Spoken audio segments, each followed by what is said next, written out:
당신의 통장 잔고는 작년과 비슷할 겁니다. 어쩌면 조금 늘었을 수도 있어요. 그런데 이상한 일이 벌어지고 있습니다.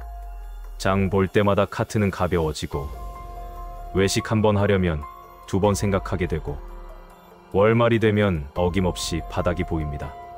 분명 월급은 그대로인데 살 수 있는 것들은 점점 줄어들고 있거든요. 이건 당신만의 착각이 아닙니다. 2025년 대한민국에서 벌어지고 있는 조용한 약탈, 그 증거입니다.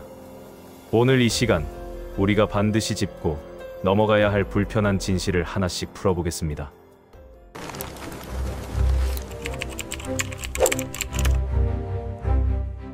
이 약탈은 드라마처럼 극적이지 않습니다.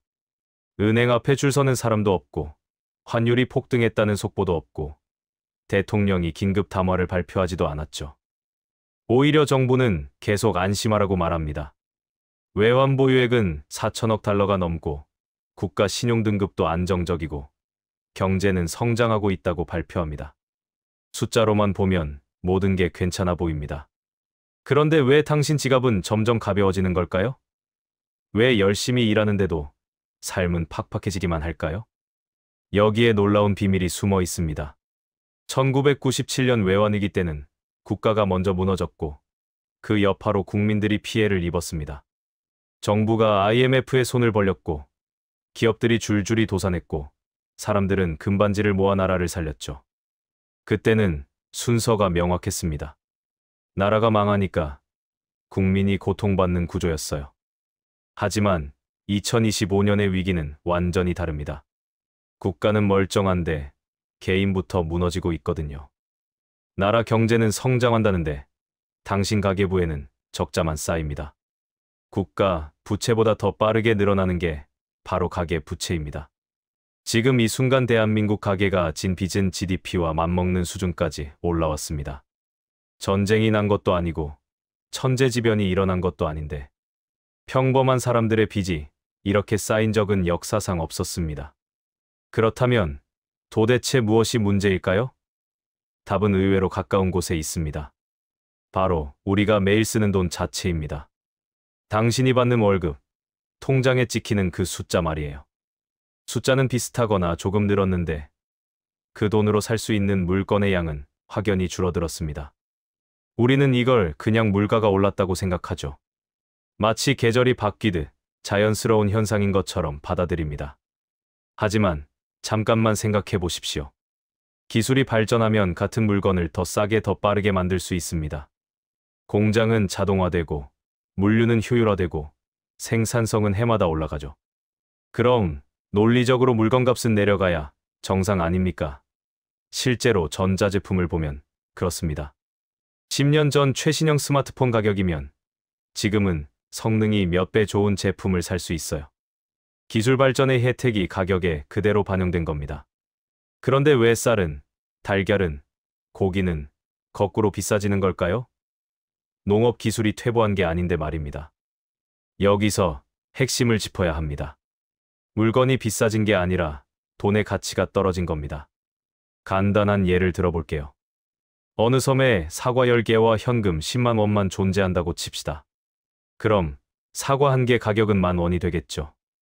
1년이 지나 농부가 새로운 재배법을 개발해서 사과를 20개로 늘렸습니다.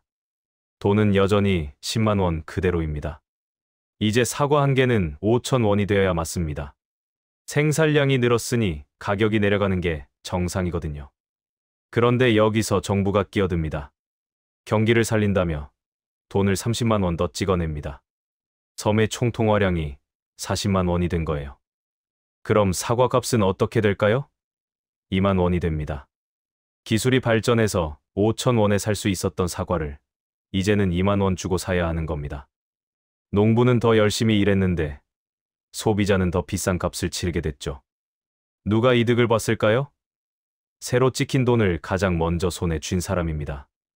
바로 이게 우리가 지금 겪고 있는 현실입니다. 생산 현장은 분명히 효율화됐는데 가격은 반대로 치솟습니다. 문제는 물건의 양이 아니라 화폐의 양이었던 거예요.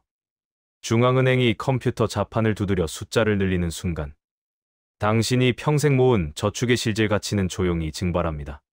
세금 고지서는 한 장도 날아오지 않았지만 당신은 이미 세금을 낸 셈입니다. 이게 바로 보이지 않는 세금, 인플레이션의 정체입니다. 놀라운 건 이런 수법이 어제 오늘 일이 아니라는 겁니다. 2000년 전 로마 제국 시절에도 똑같은 일이 벌어졌거든요. 로마에는 데나리우스라는 은화가 있었습니다. 처음에는 순도 높은 은으로 만들었죠. 무게를 달면 그대로 가치를 인정받았습니다. 그런데 전쟁이 길어지면서 제국의 금고가 텅 비기 시작했습니다. 황제들은 고민에 빠졌죠. 세금을 더 걷자니 반란이 일어날 것 같고 전쟁을 멈추자니 제국이 무너질 것 같았습니다. 그래서 꼼수를 부렸습니다. 은화를 녹여서 구리를 섞고 같은 양의 은으로 더 많은 동전을 만들어낸 거예요. 겉모습은 똑같은 은화였지만 실제 은 함량은 점점 줄어들었습니다. 제국 말기에는 은 함량이 5%도 안 남았죠. 상인들이 바보가 아닌 이상 이걸 알아챘습니다. 동전의 가치를 믿지 못하니까 물건값을 미친 듯이 올렸어요. 빵 한 덩이를 사려면 술에 가득 은화를 실어 가야 했습니다. 결국 화폐에 대한 신뢰가 무너지면서 로마 경제 전체가 붕괴했습니다. 이게 제국이 멸망한 결정적 원인 중 하나였습니다. 2000년이 지난 지금 방법만 세련되어졌을 뿐 본질은 똑같습니다. 은화의 구리를 섞는 대신 컴퓨터로 숫자를 늘리죠. 양적완화라는 그럴듯한 이름을 붙였을 뿐입니다. 더 충격적인 건 이 인플레이션이 모든 사람에게 공평하게 피해를 주지 않는다는 사실입니다. 어떤 사람은 엄청난 손해를 보고 어떤 사람은 오히려 막대한 이익을 챙깁니다. 차이가 뭘까요? 바로 새로 찍힌 돈을 언제 받느냐입니다. 정부가 돈을 풀 때 헬리콥터를 타고 전 국민 집 마당에 뿌리지 않습니다. 그 돈은 정해진 경로를 따라 흐릅니다. 가장 먼저 중앙은행에서 시중은행으로 갑니다. 한국은행에서 국민은행, 신한은행 같은 곳으로 말이죠. 시중은행은 이 돈을 누구한테 빌려줄까요? 대기업과 거대 금융기관입니다. 그것도 거의 공짜 수준의 이자로요. 신용도가 높다는 이유로 1%에서 2% 금리로 수백억, 수천억을 빌려줍니다. 이들은 헐값에 엄청난 자금을 손에 넣습니다. 그 돈으로 뭘 할까요? 공장을 짓고 일자리를 만든다고요? 일부는 그렇게 쓰입니다. 하지만 대부분은 다른 곳으로 갑니다. 부동산을 사들이고 주식을 쓸어 담고 경쟁사를 인수합니다. 자산시장으로 돈이 직행하는 거예요. 여기서 결정적인 시간차가 발생합니다. 이들이 자산을 살 때는 아직 시중에 돈이 많이 풀리기 전입니다. 물가가 오르기 전이라는 뜻이죠. 가치가 멀쩡한 돈으로 좋은 자산을 헐값에 사들이는 겁니다. 경제학에서는 이걸 캔틸런 효과라고 부릅니다. 300년 전 리처드 캔틸런이라는 학자가 발견한 법칙인데 쉽게 말하면 이겁니다. 새로 생긴 돈을 먼저 만지는 사람이 부자가 되고 나중에 받는 사람은 가난해진다는 거죠. 먼저 받는 사람은 싼 값에 좋은 걸 사고 나중에 받는 사람은 비싼 값에 나쁜 걸 삽니다. 불공평하다고요? 맞습니다. 하지만 이게 시스템이 작동하는 방식입니다. 그럼 돈이 마지막으로 도착하는 곳은 어디일까요? 월급쟁이, 자영업자, 연금으로 사는 어르신들입니다. 이분들 손에 돈이 들어올 때쯤이면 이미 부동산 가격은 천정부지로 올라 있고 주식시장은 고점을 찍은 뒤에요. 좋은 매물은 다 팔렸고 남은 건 거품 낀 자산뿐입니다. 똑같은 액수를 받는데 언제 받느냐에 따라 그 가치가 하늘과 땅 차이가 나는 겁니다. 낙수효과라는 말 들어보셨죠? 위에서 물을 부으면 아래로 흘러내려 모두가 혜택을 본다는 이론입니다. 경제학 교과서에 버젓이 실려 있는 개념이에요. 하지만 현실에서 관찰되는 건 증발입니다. 위에서 뿌린 물이 아래로 내려오기 전에 중간에서 다 말라버립니다. 부동산과 주식이라는 스펀지가 물을 전부 빨아들이기 때문입니다. 밑바닥까지 흘러내리는 건 몇 방울 안 됩니다. 2020년 코로나 시기를 떠올려 보십시오. 자영업자들은 폐업 신고를 쓰고 있었습니다. 직장인들은 무급휴직 통보를 받았죠. 거리는 텅 비었고 가게 문은 닫혔고 사람들은 생계를 걱정했습니다. 그런데 신기한 일이 벌어졌습니다. 같은 시기 명품 매장 앞에는 새벽부터 줄이 섰고, 주식시장은 사상 최고치를 갈아치웠고, 서울 아파트는 매달 신고가 행진을 했습니다. 어떻게 이런 일이 가능했을까요? 정부가 푼 돈이 실물 경제가 아니라 자산시장으로 직행했기 때문입니다. 코로나 지원금이라며 수백조 원을 풀었는데 그 돈의 대부분은 서민들 식탁에 오르지 않았습니다. 은행을 거쳐 대기업으로, 대기업에서 자산시장으로, 결국 이미 부자인 사람들의 주머니로 들어갔죠.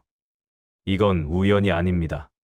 시스템이 처음부터 그렇게 설계되어 있기 때문입니다. 신용과 담보를 가진 사람에게는 싼 이자로 자금이 흘러가고 그 자금은 자산 가격을 밀어 올립니다. 자산을 이미 가진 사람은 더 부자가 되는 구조죠. 반대로 자산 없이 월급에만 의존하는 사람은 어떻게 될까요? 월급 인상 속도는 물가를 절대 못 따라갑니다. 저축해봤자 은행 이자는 실제 물가 상승률에 한참 못 미칩니다. 집을 사려고 해도 이미 가격은 손이 닿지 않는 곳까지 올라가 있습니다. 결국 돈을 푸는 건 부의 재분배가 아닙니다. 가난한 사람이 가진 돈의 가치를 몰래 빼앗아 자산 가진 부자에게 넘겨주는 역방향 재분배인 거예요. 이런 불공평한 구도는 평소에도 조용히 작동하지만 위기가 터지면 상황은 더욱 극단적으로 변합니다. 1997년 외환위기, 2008년 글로벌 금융위기, 2020년 팬데믹. 이름과 배경은 다르지만 전개되는 패턴은 소름 끼칠 정도로 똑같거든요. 경제가 좋을 때 은행과 대기업들은 빚을 내서 덩치를 키웁니다. 레버리지, 투자라고 하죠. 쉽게 설명하면 빌린 돈으로 투자해서 수익을 키우는 전략입니다. 내 돈 1,000만 원으로 투자하면 10% 수익이 나도 100만 원밖에 못 법니다. 그런데 9천만 원을 빌려서 1억으로 투자하면 같은 10%로 1,000만 원을 벌 수 있어요. 수익률은 똑같은데 실제로 벌어들이는 돈은 10배가 되는 겁니다. 물론 반대로 손해가 나면 빚까지 갚아야 하니 위험도 커지죠. 그래서 레버리지는 양날의 검이라고 합니다. 이렇게 빚으로 투자해서 성공하면 이익은 누가 가져갈까요? 회사 경영진은 수십억 성과급 잔치를 벌이고 주주들은 배당금을 챙겨갑니다. 내가 잘해서 번 돈이라며 이익은 철저히 사유화되는 거예요. 언론에서는 경영의 귀재라며 치켜세웁니다. 하지만 거품이 터지고 회사가 망할 위기에 처하면 태도가 180도 바뀝니다. 정부를 향해 손을 내밀죠. 우리가 망하면 거래처 수천 곳이 연쇄로 무너지고 직원 수만 명이 길거리에 나앉고 경제 전체가 마비된다고 협박합니다. 대마불사 논리예요. 너무 커서 망하게 놔둘 수 없다는 겁니다. 금융당국도 고개를 끄덕입니다. 시스템 리스크를 막아야 한다는 명분이 생깁니다. 그러면 정부는 경제 안정을 위해 어쩔 수 없다며 공적자금을 투입합니다. 공적자금이라는 이름이 참 교묘하죠. 마치 어딘가 공공금고에서 나온 것 같은 느낌을 줍니다. 국민 세금이라고 하면 반발이 심할 테니까요. 하지만 그 돈의 출처는 딱 두 곳뿐입니다. 국민이 낸 세금, 그리고 미래 세대가 갚아야 할 국가 부채입니다. 위험한 도박을 벌인 사람들의 손해를 국민 전체가 나눠서 메우는 구조인 거예요. 이기면 내 돈, 지면 국민 돈. 이보다 더 불공평한 게임이 또 있을까요? 1997년 외환위기 때를 돌아봅시다. 나라가 부도 직전에 처하자 국민들은 금모으기 운동에 나섰습니다. 장롱 속 금반지, 금목걸이를 꺼내서 줄을 섰죠. 어머니들은 결혼반지까지 내놓았습니다. 총 227톤의 금이 모였고 이건 세계 역사에서도 유례없는 일이었습니다. 외국 언론들은 감동했다며 대서특필했어요. 국민들의 희생정신을 칭송했습니다. 그런데 그 위기를 만든 장본인들은 어떻게 됐을까요? 부실 경영으로 회사를 말아먹은 재벌 총수 중 상당수는 직원들을 대량 해고하고 공적자금으로 빚을 탕감받고 오히려 회사를 더 키웠습니다. 구조조정이라는 이름으로 수만 명을 거리로 내몰았지만 정작 본인들은 경영권을 유지했죠. 몇 년 뒤에는 특별사면까지 받았습니다. 국민들이 금반지를 녹이는 동안 그들은 새 판을 짜고 있었던 겁니다. 2008년 미국 금융위기도 똑같았어요. 월스트리트 투자은행들이 위험한 금융상품을 전 세계에 팔았습니다. 서브프라임 모기지라는 걸 증권화해서 안전한 상품인 것처럼 속여서 팔아치웠죠. 거품이 터지자 미국 정부는 7천억 달러, 우리 돈으로 거의 1,000조 원에 가까운 구제금융을 쏟아부었습니다. 너무 커서 망하게 놔둘 수 없다는 이유였습니다. 구제금융 받은 은행들이 위기 직후에 뭘 했을까요? 경영진들은 다시 역대급 보너스를 챙겼습니다. 위기를 수습했다는 명목으로 수천만 달러씩 받아갔어요. 국민들은 집을 잃고 일자리를 잃었는데 위기를 만든 당사자들은 보너스 잔치를 벌인 겁니다. 국민들이 분노했지만 바뀐 건 없었습니다. 이기면 내 돈, 지면 국민 세금. 이게 현대 금융 시스템의 민낯입니다. 원래 자본주의는 실패의 대가가 따라야 합니다. 잘못된 판단을 한 회사는 망하고 그 빈자리를 더 잘하는 경쟁자가 채우는 게 시장 원리죠. 창조적 파괴라고 합니다. 낡은 것이 사라져야 새로운 것이 나올 수 있다는 겁니다.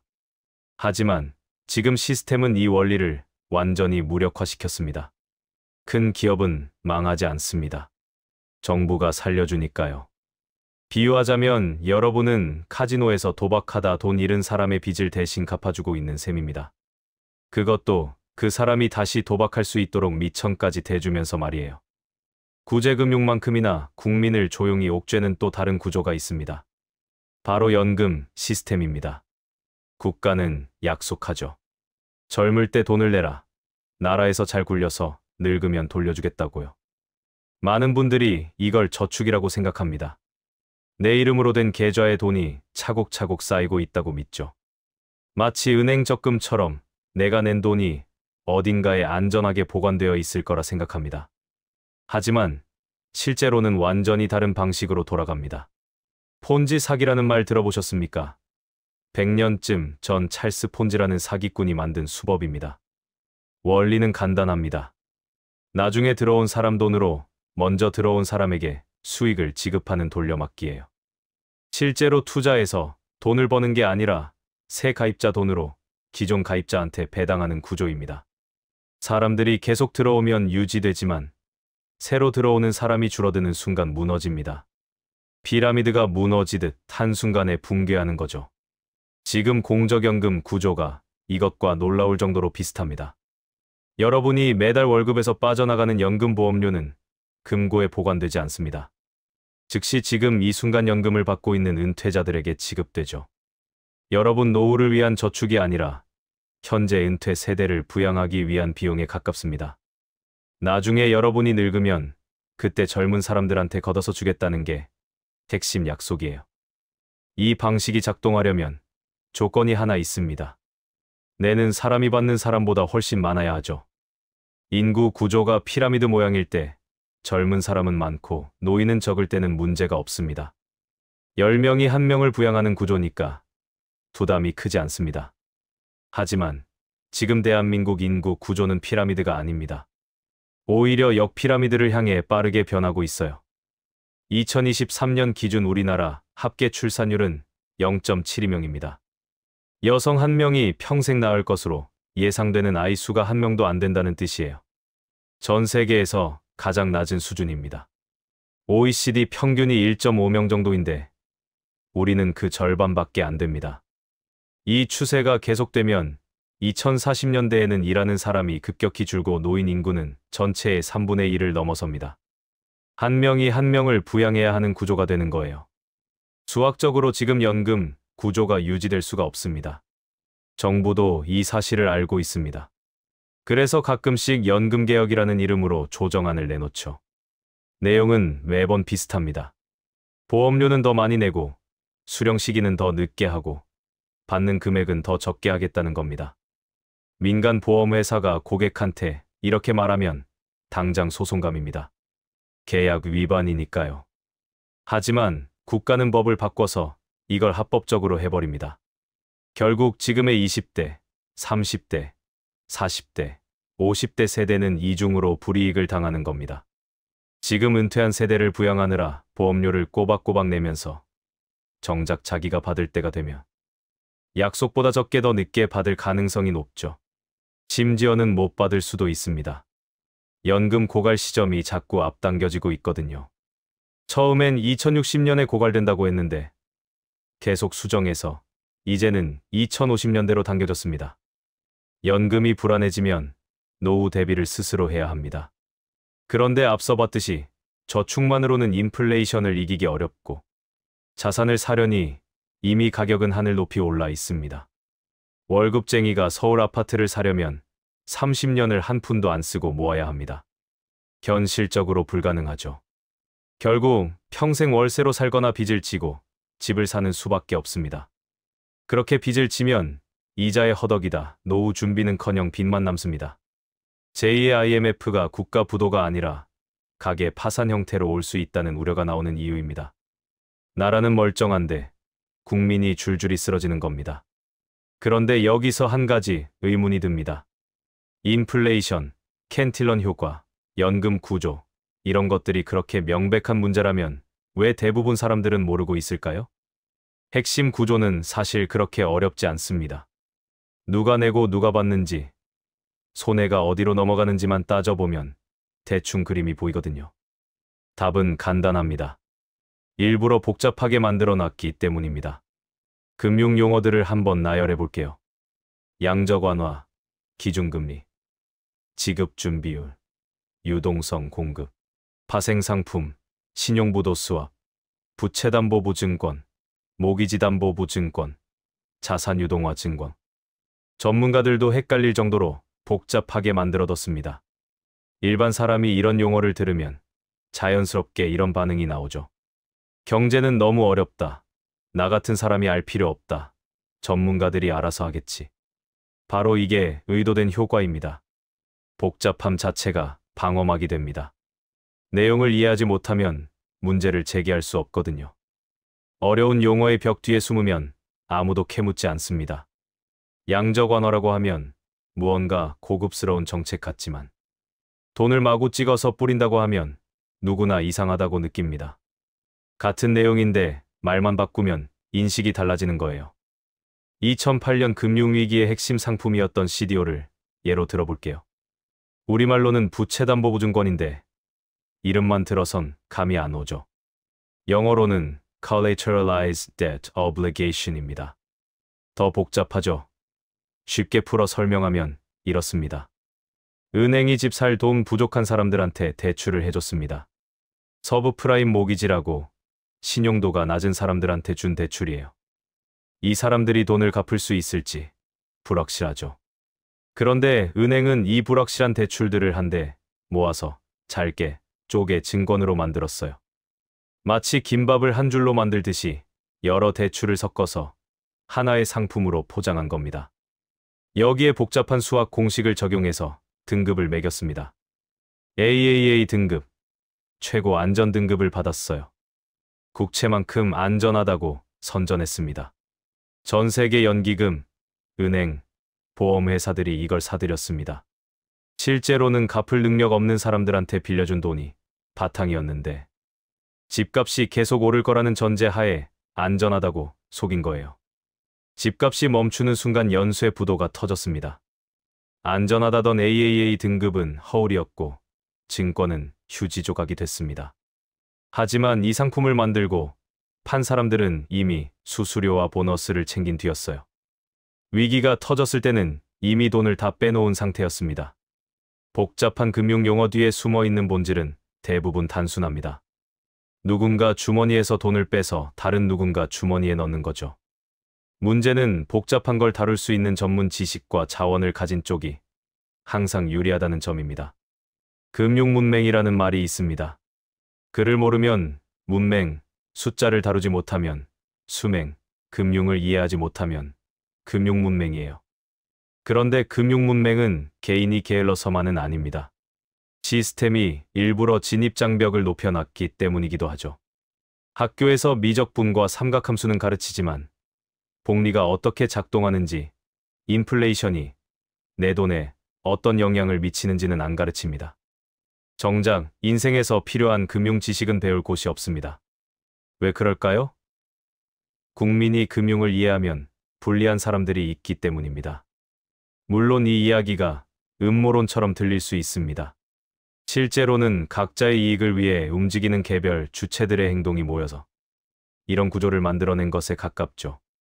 금융회사는 수수료를 최대한 뽑으려 하고, 정치인은 표를 얻으려 하고, 관료는 책임을 피하려 합니다. 그 결과물이 이렇게 복잡하고 불투명한 시스템인 거예요. 중요한 건 누가 일부러 그랬느냐가 아닙니다. 결과적으로 이 시스템이 누구한테 유리하고 누구한테 불리한지를 직시하는 겁니다. 이렇게 복잡하게 만들어진 시스템의 뿌리는 어디에 있을까요? 300년 전으로 거슬러 올라가면 그 기원이 보입니다. 1694년 영국으로 가봅시다. 당시 영국 왕실은 프랑스와 전쟁을 하느라 돈이 바닥났습니다. 세금을 더 걷자니 국민들이 반란을 일으킬 것 같았죠. 전쟁을 멈추자니 프랑스한테 질 것 같았습니다. 진퇴양난이었어요. 그래서 묘안을 냈습니다. 부유한 상인들이 은행을 만들어서 정부의 돈을 빌려주고, 정부는 국민한테서 세금을 걷어서 영원히 이자를 갚겠다고 약속한 거예요. 이렇게 잉글랜드 은행이 탄생했습니다. 세계 최초의 중앙은행이죠. 이 구조의 핵심을 이해해야 합니다. 나라가 빚을 지면 그 빚을 갚는 건 국민입니다.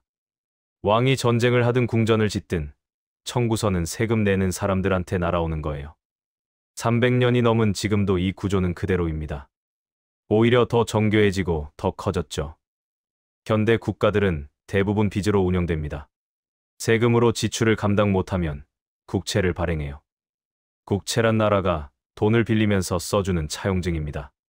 중앙은행이 그 국채를 사들이고 그 과정에서 돈의 양이 늘어나죠. 정치인들한테 이 구조는 아주 편리합니다. 당장 표를 얻으려면 돈이 필요한데 세금을 올리면 욕을 먹습니다. 하지만 국채를 발행하면 즉각적인 반발이 적거든요. 미래에 세금 내는 사람이 갚을 일이니까요. 그래서 선심성 공약이 남발됩니다. 복지 확대, 도로 건설, 각종 지원금 뿌리기, 전시성 사업. 국민들은 정부가 돈을 준다며 좋아하지만 그 돈이 어디서 나왔는지는 깊이 생각하지 않습니다. 나중에 갚을 빚이라는 사실을 잊어버립니다. 일본을 보면 극단적인 예가 보입니다. 일본 국가 빚은 1년에 나라 전체가 버는 돈의 2.5배를 넘습니다. 국민 한 사람당 우리 돈으로 1,000만 원 훨씬 넘는 빚을 진 셈이에요. 그런데도 일본 경제가 당장 무너지지 않는 이유가 있습니다. 국채 대부분을 일본 국민과 일본 기관들이 사고 있기 때문입니다. 일본 은행, 일본 연기금, 일본 보험회사가 일본 국채를 사고 있어요. 결국 일본 국민이 일본 정부한테 돈을 빌려주고 있는 구조죠. 정부가 못 갚으면 국민의 돈이 휴지가 되는 겁니다. 하지만 일본 정부는 자국 화폐로 빚을 졌기 때문에 최악의 경우 돈을 더 찍어서 갚을 수 있습니다. 엔화가 기축통화라는 게 일본의 강점이에요. 한국은 어떨까요? 우리도 예외는 아닙니다. 국가 빚이 늘어나는 속도가 빨라지고 있어요. 2020년 이후 대규모 재정 지출이 이어지면서 빚이 가파르게 늘었습니다. 코로나 지원금, 전국민 재난지원금, 각종 보조금을 뿌리면서 빚이 눈덩이처럼 불어났죠. 물론 나라 빚을 무조건 나쁘다고 볼 순 없습니다. 생산적인 곳에 투자하면 미래에 더 큰 가치를 만들어낼 수 있으니까요. 문제는 그 돈이 얼마나 제대로 된 곳에 쓰이느냐입니다. 현실을 보면 멀쩡한 보도블록을 뒤집어 엎는 공사, 이용객 없는 지방공항, 효과가 불분명한 일회성 지원금의 돈이 새나갑니다. 선거 때마다 표를 얻으려고 뿌리는 돈이 수십조 원씩 됩니다. 정작 필요한 곳에는 돈이 안 가고 불필요한 곳에 돈이 흘러가는 겁니다. 더 큰 문제는 저성장 시대가 왔다는 겁니다. 빚을 내서 투자하면 그만큼 경제가 성장해서 갚으면 된다는 논리가 성립하려면 경제가 꾸준히 커져야 하거든요. 하지만 선진국 대열에 들어선 나라는 성장 속도가 느려지는 게 일반적입니다. 인구까지 줄어드는데 경제 성장률이 빚의 이자율보다 낮아지면 빚은 눈덩이처럼 불어납니다. 갚을 수 있는 속도보다 빚이 늘어나는 속도가 더 빠른 거예요. 1997년 IMF 때는 나라가 위기에 처해서 국민이 나섰습니다. 하지만 지금은 나라는 버티는데 개인이 쓰러지는 구조예요. 제2의 IMF가 다른 형태로 찾아올 수 있다는 경고가 나오는 이유입니다. 그렇다면 우리는 어떻게 해야 할까요? 여기까지 들으면 한숨이 나올 겁니다. 시스템이 기울어져 있고 정치인들은 바꿀 생각이 없고 금융기관은 자기 배만 불리고 있으니 희망이 없는 것 같죠. 세상이 썩었다. 다 도둑놈들이다 하고 욕하고 싶어집니다. 하지만 욕만 하고 끝내면 여러분 인생은 아무것도 바뀌지 않습니다. 오히려 그들이 원하는 대로 무력한 피해자로 남게 되는 거예요. 분노는 출발점일 뿐 거기 머물러선 안 됩니다. 그들은 절대로 이 시스템을 스스로 바꾸지 않습니다. 꿀단지를 누가 제 발로 걷어차겠어요? 우리가 할 수 있는 건 이 기울어진 운동장에서 각자 살아남으면서 시스템을 역으로 이용하는 방법을 찾는 겁니다. 원화 저축에만 매달리지 마십시오. 열심히 일해서 월급 받는 건 중요하고 가치 있는 일입니다. 하지만 그 돈을 은행 예금에만 넣어두는 건 자산이 녹아내리도록 방치하는 것과 같아요. 은행 예금 이자가 3%인데 실제로 내가 체감하는 물가 상승이 5%에서 10%라면 가만히 앉아서 매년 재산의 실제 가치가 깎여나가는 겁니다. 저축이 미덕이라고 배웠지만 적어도 지금의 돈 시스템에서는 다시 생각해봐야 합니다. 정부가 마음대로 찍어낼 수 없는 자산을 가지십시오. 인플레이션의 본질이 돈 가치 하락이라면 돈 가치가 떨어질 때 반대로 가격이 오르는 것을 갖고 있는 게 합리적입니다. 주식, 부동산, 금, 암호화폐 같은 것들이죠. 어느 게 정답이라고 단정하긴 어렵습니다. 하지만 공통점은 분명합니다. 중앙은행이 컴퓨터 자판 눌러서 만들어낼 수 없는 것들이에요. 앞서 설명한 대로 새로 찍힌 돈은 먼저 받는 쪽에 유리합니다. 역으로 이용하려면 돈이 풀릴 때 가격이 오르는 자산 쪽에 서 있어야 하죠. 다만 중요한 점이 있습니다. 자산을 사라는 말이 당장 빚 내서 집을 사라는 뜻은 아닙니다. 무리하게 빚을 지면 개인 차원의 위기가 먼저 찾아오거든요. 아무리 좋은 자산이라도 빚에 눌려 파산하면 아무 소용 없습니다. 여유돈이 생길 때마다 조금씩 자산으로 바꿔가는 습관을 들이라는 뜻입니다.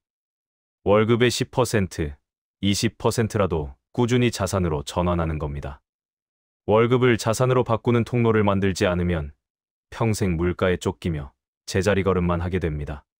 소비자가 아니라 생산자가 되십시오. 이게 가장 근본적인 전환입니다.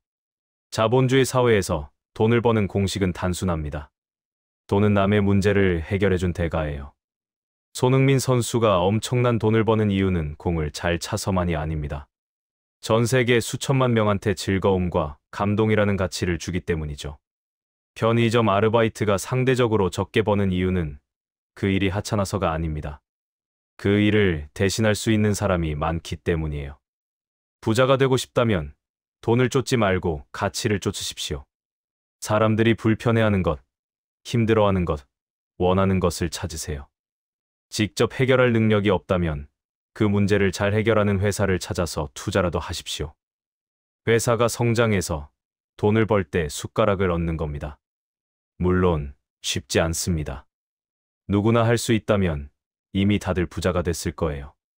하지만 최소한 게임 규칙을 알고 참여하는 것과 규칙도 모른 채 끌려다니는 건 완전히 다른 경기입니다.